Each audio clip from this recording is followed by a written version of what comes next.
Hello and welcome to Cricket Happenings, dear friends and subscribers. On this particular Cricket Happening show, Australia definitely scored very well in the fourth one-day international. They tried their best to salvage something.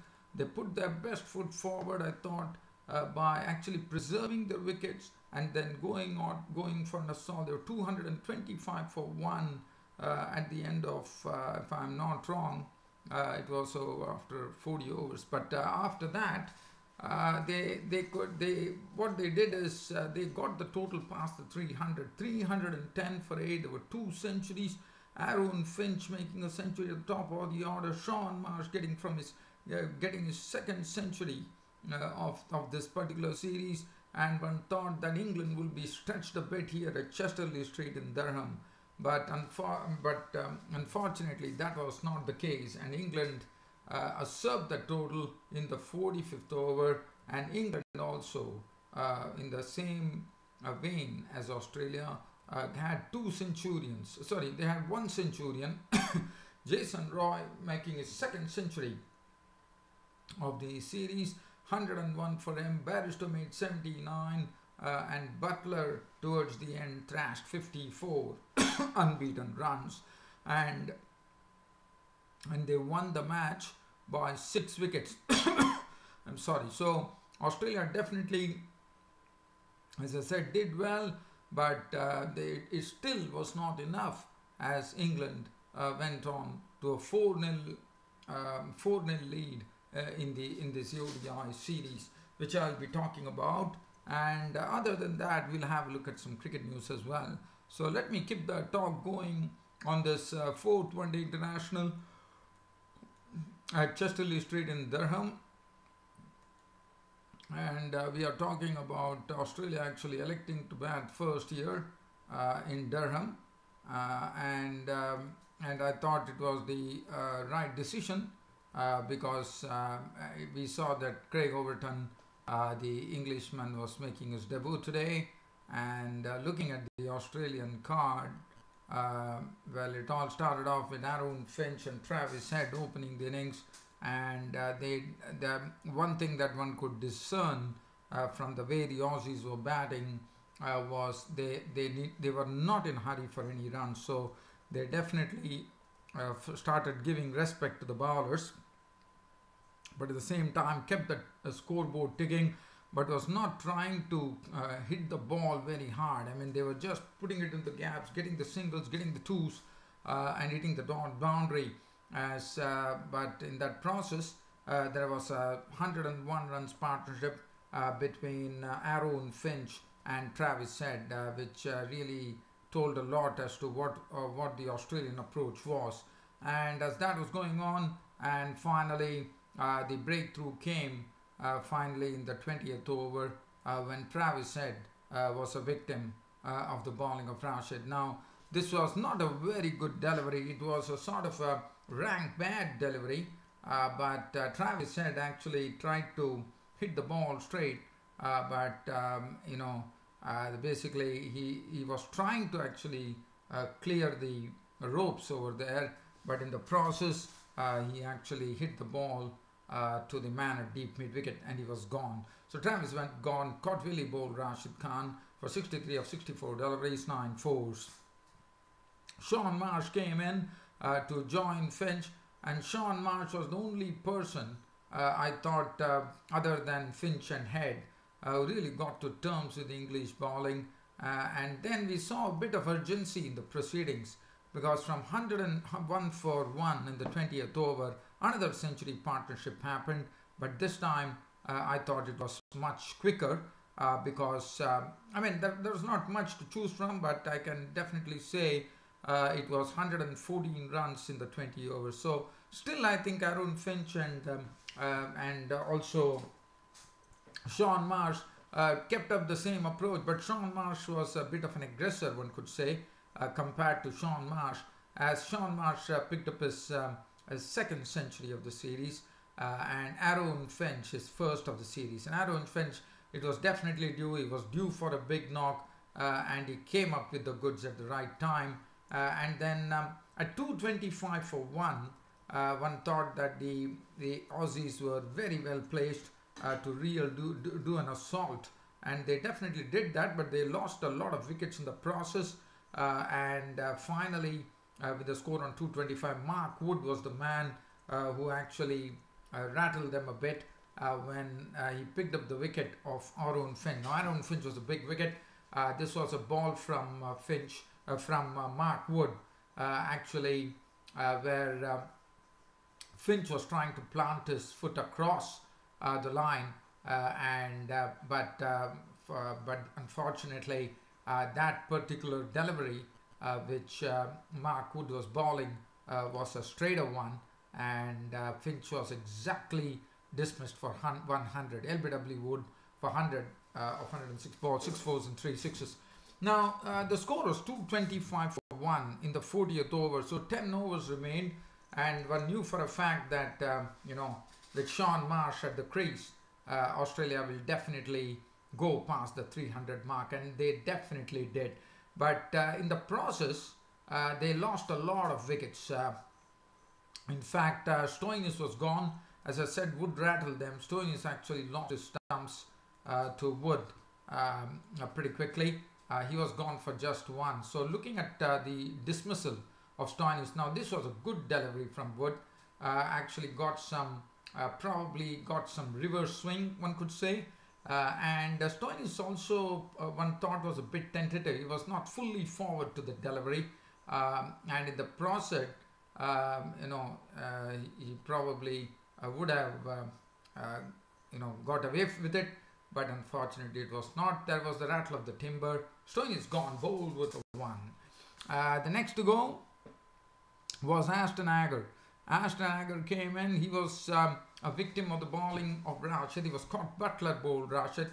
Now he was actually gone to a googly, as Agar did not pick up the googly, and while trying to slash the ball through the offside, it ended up in Butler's gloves. So he was gone. 19 of 15 deliveries, 3 fours. Alex Carey, the wicketkeeper, was playing in place in today. And Alex Carey, well, there was a low full toss coming in from Willie, and Carey trying to hit it was a goner. He was caught. Overton bowled Willie for 6, so that was the wicket. And then the captain, Tim Pine, walked in, and Roy Marsh at the other end was doing a good job. He was playing his usual customary drives, and he was looking pretty good at it, but Willie was the one who picked up his wicket, but not before Roy Marsh picked up his second century of the series. 101 of 92 deliveries, 5 fours and 4 sixes, and this was it was a very good catch, one thought, by Overton in the deep, because he actually basically what he did is Roy actually on the fence. He managed to get the ball into the center, into the square, and Craig Overton was the one who actually took the catch, and that was very well done, and Roy Marsh was gone to the bowling of Willie. After that, Tim Payne was LBW bowled Willie for 3, Nestor caught Butler bowled Willie for 2, Richardson not out 5, Lyon not out 3. Lyon was coming in place today, 310 for Red. Lyon was preferred in place of Andrew Tye, who has been leaking a lot of runs in the previous 2 matches. And finally, the Aussies ending up with 310 for 8 on the board. The bowling, if you look at it, Mark Wood, 9 overs unmaiden, 2 for 49. Willie, 7 overs, 4 for 43, did his job. Joe Root, 10 overs, none for 44. Overton, 7 overs for 55 runs on his debut, was a bit costly. Adil Rashid, 10 overs, 2 for 73. And Moeen Ali, 7 overs, none for 43. Now, England were given a target of 311 runs to win from their 50 overs.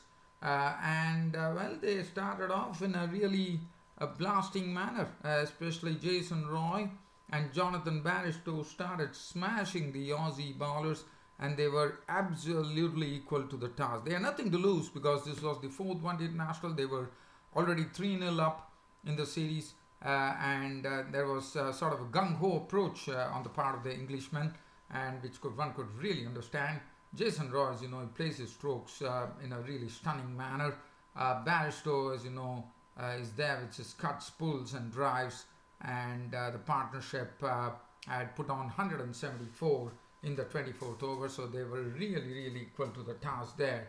Over there, 174, and Jonathan Bairstow was doing well, but Jason Roy was going like a train. He was hitting the ball very well, and he had got his second century of the ODI series. And then Nathan Lyon, who was in the team today, was the one who actually provided the breakthrough, as Roy tried to hit another big shot down the ground, but Lyon actually lured him, and Marsh was the one who snapped up his catch, but not before Jason Roy had done enough damage by hitting 101 of just 83 deliveries, 12 fours and 2 sixes.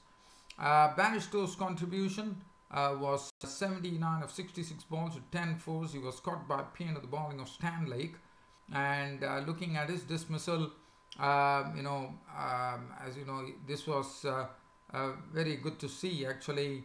Bairstow with the Billy Stanlake, with the bounce that he generates with his natural height, wanted to actually Bairstow wanted to glide him down to the third man region, but it was very smart one thought of Tim Payne, the wicketkeeper. Good anticipation. He snaffled that little deflection that was there from Bairstow's bat, so he was gone. Alex Hales came in, and then there were two new batsmen, the crease, Hales and Root. Root contributed 27 of 35 deliveries, 2 fours and 1 6. Morgan was out early, caught Payne, bowled Agar, 15 of 11 balls, 2 fours. Alex Hales in the end was not out on 34 to take them to victory, but Josh Butler was the one who really hurried up the chase and saw to it that England finished off the match with lots of overs to spare, as they finished it off with a 6-wicket victory and went 4-0 up in the ODI series. Alex Hales was not on 34 of 45, 3 fours, but Josh Butler thrashed an unbeaten 54 of just 29 deliveries, 9 fours and 1 6, game over, and game in favour of England. And so it's 4-0 now, and with the final ODI coming up, all that Australia can do is try to win that match if they have to save some face. Nesser, 8.4 overs, none for 74. Very costly. He has not been really, I would say, hitting the straps, I reckon. Stanley 8 overs, 1 for 54. Nathan Lyon, 7 overs, 1 for 38. I thought he did much better than Andy Ty there, coming to the team. Jai Richardson, 7 overs, was thrashed for 58 today. Agar 8 overs, 2 for 48. Stoinis 6 overs for 41. And the man of the match went to Jason Roy for his spanking century. Well, so England, as I said, are leading the 5-match series 4-0. Now, other than that, we have a look at some cricket news. And finally, the Test Championship League, which one has been talking about in the ICC cricket circles, is finally coming to fruition. It would be taken into account from June 2019 onwards. Well, there will be a real exchange of cricket between two rival teams. The other news that I can talk to you about is that Mohammad Amir Mohammad Amir would be rested for the Tri-Series, which is coming up in Zimbabwe, which involves Zimbabwe, Australia, and Pakistan. Other than that, Andre Russell, who was last year did not play in the CPL, and now his ban is over, so he is the one who would be captaining Jamaica Talabas. He is the new captain of the Jamaica Talabas for the Caribbean Premier League. Other than that, dear fans, as I said, we are coming to the final. The Test League, as I said, is going to come to fruition as to we call it the World Test Championship, which is coming up. This is a new thing which ICC is introducing, where the teams will be rated on points like any of the leagues that are played all along in other sports in the world. Well, dear fans, friends, subscribers, that's about it as far as today's cricket happenings goes. And it's a big good night here.